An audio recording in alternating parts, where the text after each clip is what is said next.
Hello everyone and welcome to another live protocol video. So in this video we'll be taking a deep dive into the stereotype that ISFJs are passive pushovers, always putting others first while neglecting their own needs. But more importantly, we'll uncover the deeper reasons behind this perception. Are ISFJs truly doormats, or is there something more driving their selfless nature? Is their kindness a sign of weakness or a reflection of their deep sense of duty in care for others? Stick around until the end of the video for a thoughtful breakdown that might just change the way you see ISFJs.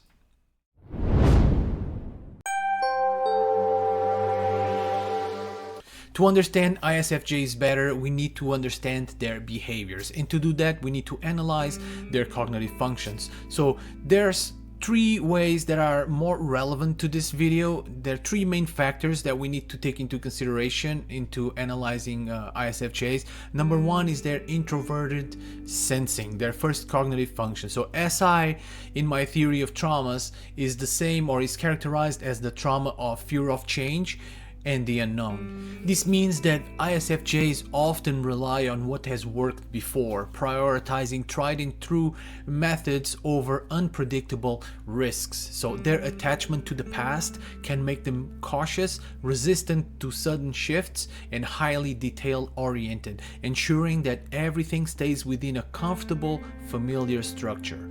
The second factor we have to take into consideration is their introversion. So their introverted nature makes them more inclined to process things internally rather than expressing emotions outwardly. So they always choose stability over confrontation. So ISFJs often take time to reflect before reacting, which makes them appear passive in the face of conflict. So instead of engaging in direct confrontation, they choose to endure discomfort for the sake of maintaining order and cohesion. Because of this, they may hesitate to challenge authority or disrupt social harmony, even when they feel unappreciated or taken advantage of, which in itself is another contributing factor to the emergence of the stereotype of being doormats or overly passive.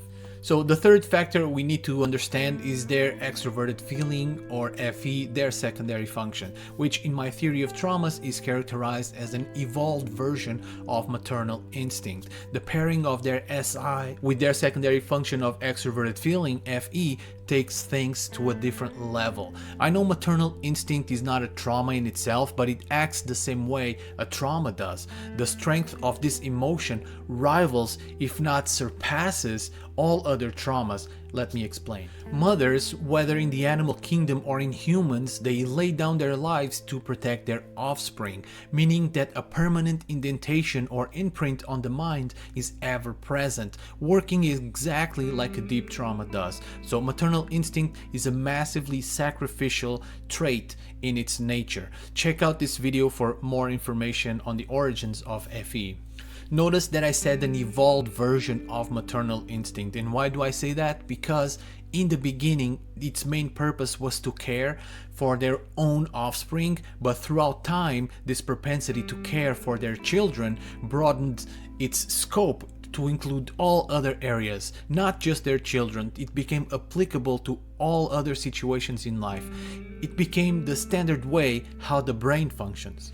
FE cares for and protects more about others than the self. It's externally motivated, extroverted feeling. In this regard, FE acts the same way as any other trauma, right? Because it basically forces their users to do its bidding, to put others before themselves, even when that means the self ends up suffering to prevent the suffering of others. This leads to self-neglect, people-pleasing, and an inability to set firm boundaries. The prioritization of harmony and the well-being of others compels them to suppress their own needs to maintain relationships and avoid conflict. And I'm not talking just about ISFJs. In this aspect, ESFJs, ENFJs, and INFJs also share the same burden, because they all have FE in their top slots and they are highly influenced by it as well. But let's focus on the ISFJs in this particular video. So it can be very challenging for ISFJs to have their kindness exploited. So the fact that they struggle to say no or assert themselves when necessary serves to reinforce the stereotype that ISFJs are doormats. But there's more. Oftentimes, even their sense of self becomes tied to how well they can support others.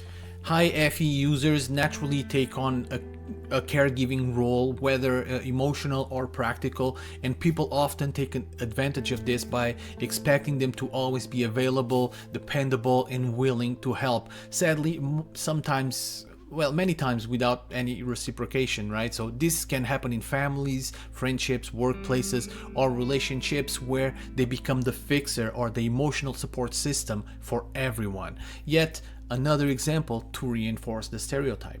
To make everything clear, let's say that the three main aspects we need to take into consideration is the combination of their introverted nature, the trauma of fear and change in the unknown, SI, and the over-intensified maternal instinct, extroverted feeling. This creates a personality that is deeply loyal, dependable, and nurturing, but also one that struggles with self-assertion and personal boundaries. In other words, they live for others and find meaning in caring for others.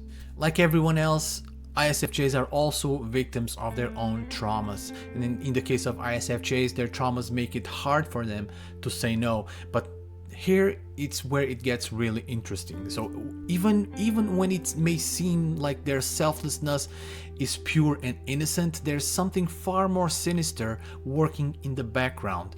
The unforgiving need to sacrifice oneself for others. So when we see it from that perspective, how can we not agree that FE is akin to a trauma?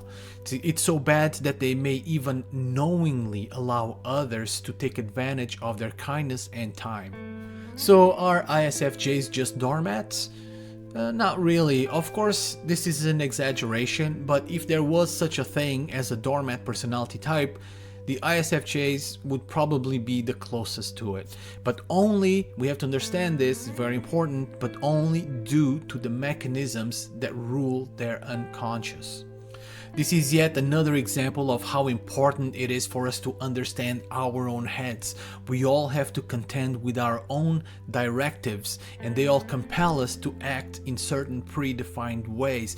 Our autonomy is severely limited by what happens in our unconscious. That is why it is so important to understand what is really guiding us.